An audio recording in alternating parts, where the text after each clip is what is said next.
Imagine this. You're in your favorite grocery store, the one you've gone to for 20 years. You know every aisle by muscle memory. You could walk it with your eyes closed. But today, you stop. You stare at the signs. You turn left, then right.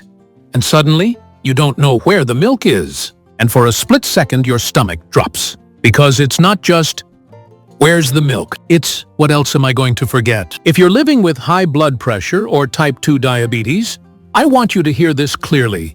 That moment of panic isn't always normal aging. Sometimes it's a warning light.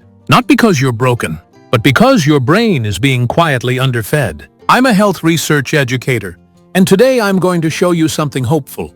Something most people never get told in a doctor's appointment because it takes longer than 7 minutes to explain. Your brain is not a piece of granite. It's a garden. And even in your 60s, 70s, and beyond, you can still grow new connections.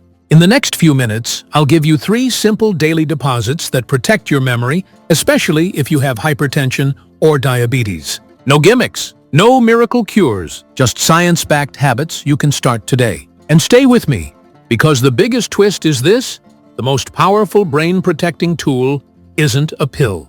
It's something you already have inside you. It's called BDNF, brain-derived neurotrophic factor. Think of it like fertilizer for your brain garden. Now, before we start, quick safety note. Everything here is educational, not personal medical advice. If you have kidney disease, a history of stroke, heart failure, sleep apnea, or you take blood pressure medication, insulin, blood thinners, or any medicine that can affect heart rhythm or blood sugar, talk to your clinician before making major changes. These steps are meant to support your care plan, not replace it. Okay? Here's the roadmap.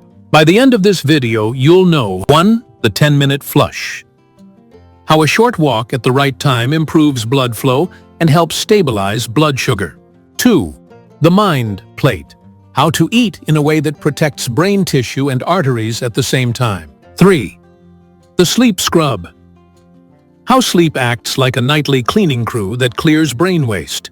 And then I'll give you a simple 72-hour starter plan so you're not overwhelmed and you can actually do this. Let's start with the enemy nobody feels coming. High blood pressure is called the silent killer for a reason. Most people don't feel it rising. They don't feel their arteries getting stiffer. They don't feel tiny blood vessels narrowing. But your brain feels it. Your brain is a high-demand organ. It needs a steady supply of oxygen and nutrients every minute, like a house that must stay powered. When blood pressure stays high over time, the arteries can lose elasticity, meaning they don't expand and relax the way they should. And that changes delivery. Here's the simplest way to picture it. Healthy blood vessels are like soft garden hoses. Flexible, smooth. Damaged blood vessels are like stiff old pipes, less flexible, more brittle, and less efficient. Now, most people only think about the dramatic version of vascular damage: stroke. A blocked vessel, a burst vessel, a sudden emergency. But there's a quieter version that can happen for years. Tiny areas of reduced blood flow. Small micro-injuries, little moments of oxygen shortage that don't cause dramatic symptoms,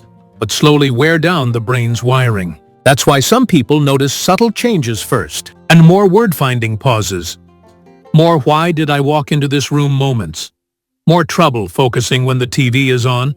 More fatigue from mental tasks that used to feel easy. Quick check-in.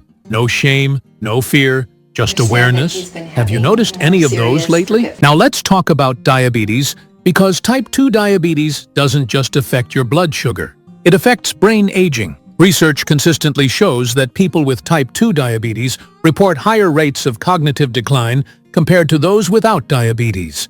And the reason isn't just sugar is bad. It's the combination of 3 things. First, chronic high blood sugar can irritate blood vessels and increase inflammation. That matters because your brain depends on healthy circulation.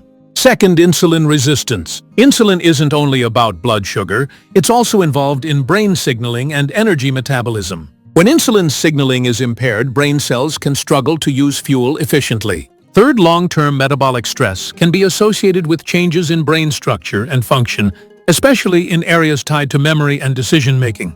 And here's the multiplier effect. When high blood pressure and diabetes exist together, very common after 60, the risk to the brain can become stronger than either condition alone. So if you have both, I'm not saying this to scare you. I'm saying it because it means the solution needs to be integrated. You don't want a heart plan, and a diabetes plan, and a brain plan that never talk to each other. You want one daily routine that helps all three. That's what we're building today. And now the hopeful twist. Your brain can respond right now. Even later in life, the brain can form new connections.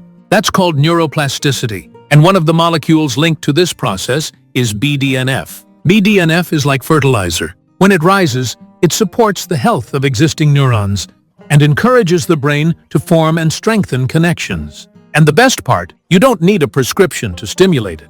You need consistency. So let's go to pillar number 1, the 10-minute flush. If I could give every senior in America one brain habit that's simple, safe, and realistic, it would be this. A 10-minute brisk walk after a meal, especially after lunch. Not a marathon, not a gym membership, not sweating through your shirt. Just 10 minutes. Why after a meal? Because after you eat, blood sugar rises. And in type 2 diabetes, that rise can be higher and last longer than it should. A short walk helps your muscles use glucose more efficiently, which can support steadier blood sugar. It also improves circulation, sending more oxygen-rich blood to the brain. Think of it like opening the windows in a stuffy room. Your brain gets fresh air. Now, brisk is relative. Here's the senior safe rule, the talk test. You can talk, but you can't sing. If you use a cane or walker, still counts. If you can only do 5 minutes, do 5. If you can't go outside, walk your hallway. March by the kitchen counter. Do laps around your dining table. 2 5-minute walks still equal 10. And if you're worried about balance, start with this stand. Tall shoulders relaxed, eyes forward, and take shorter steps. Now, important safety note.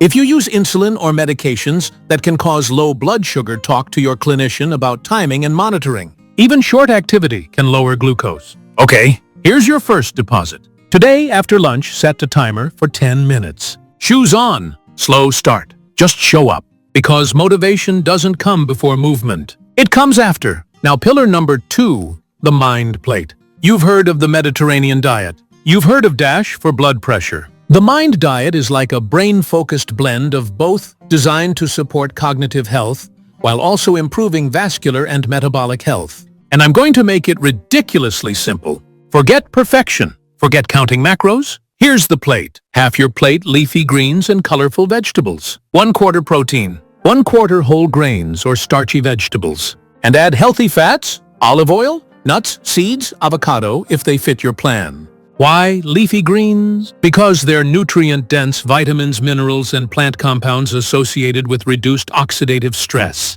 Why berries? Because berries are rich in antioxidants, and research links higher intake of antioxidant-rich foods with better brain aging patterns. Why nuts like walnuts? Because they contain healthy fats that support cell membranes, and they're associated with heart and metabolic benefits when used to replace ultra-processed snacks. Now let's talk about the diabetes concern. Many seniors hear berries and think, I can't, I'm diabetic.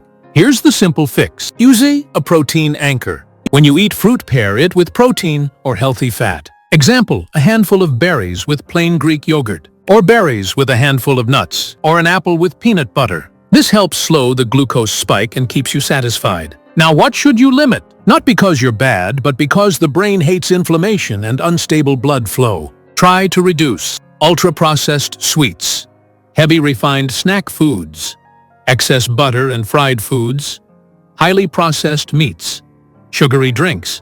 Again, this isn't about never. It's about less often. And let me give you 3 fast mind plate meals that work in the real world. Meal number 1, eggs or tofu, scrambled with spinach plus a side of berries, plus olive oil, drizzle. Meal number 2, salmon or canned sardines plus big salad with olive oil, plus a small portion of brown rice or quinoa. Meal number 3, beans and sautéed greens plus a small baked sweet potato plus walnuts on top.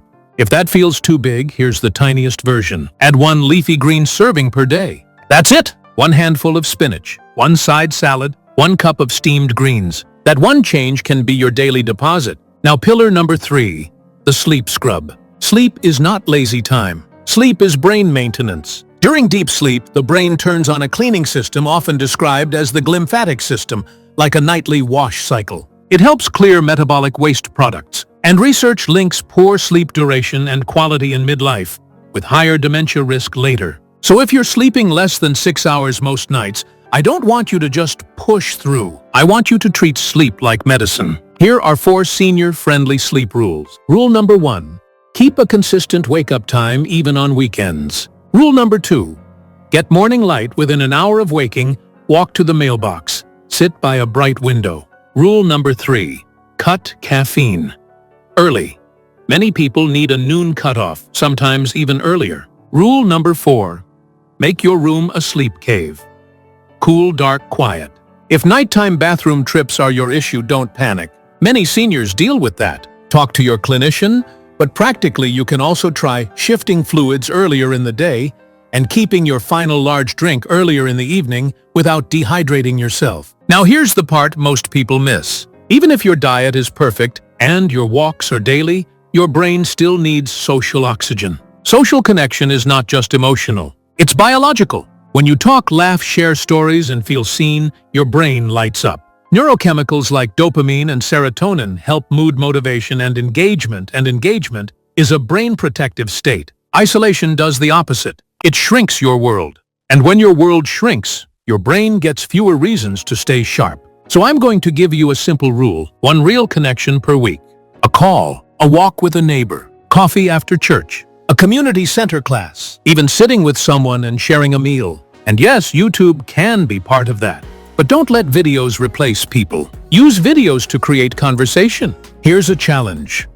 Send this video to 1 person you care about and say, "Want to try the 10-minute walk with me this week?" Now, before we wrap up, I promised you a simple 72-hour starter plan. This is where most health advice fails too much, too fast. So we're doing small deposits. Next, 72 hours. Day 1, today, after lunch, do the 10-minute flush. And add 1 leafy green serving. That's it. Day 2, tomorrow, do the 10-minute flush again. And add a protein anchor snack, Greek yogurt, plus berries or nuts, plus fruit or cheese, plus apple, whatever fits your health plan. Day 3, choose 1 sleep rule. Just 1. Either consistent wake time or morning light or caffeine, cutoff or sleep cave. And schedule 1 social touch point for the week. Call someone, meet someone, or join something. Now let's turn that into a 30-day momentum plan, simple and realistic. Week 1, consistency beats intensity. Track 3, check boxes, walk greens. Sleep rule. Week 2, add 2 strength sessions. Chair squats, wall push-ups, light resistance bands. Strength supports insulin sensitivity and independence. Week 3. Add fish or beans twice per week. Week 4. Review. What changed? Energy, focus, mood, BP readings, glucose patterns, and discuss it with your clinician. Because this is what real prevention looks like. Not fear, not hype, not miracle cures, just daily deposits. And I want to hear from you because your experience helps someone else. In the comments, tell me what is 1 small thing you'll try in the next 24 hours to protect your brain. Is it the 10-minute walk? A handful of greens? A better sleep rule? A phone call? I read the comments, and your idea could be the simple fix another person needs today. Remember, your brain is not granite. It's a garden, and you can still grow. If you want more evidence-based senior-safe routines for blood pressure, diabetes, and memory protection, subscribe. And we'll build your brain deposits together 1 day at a time.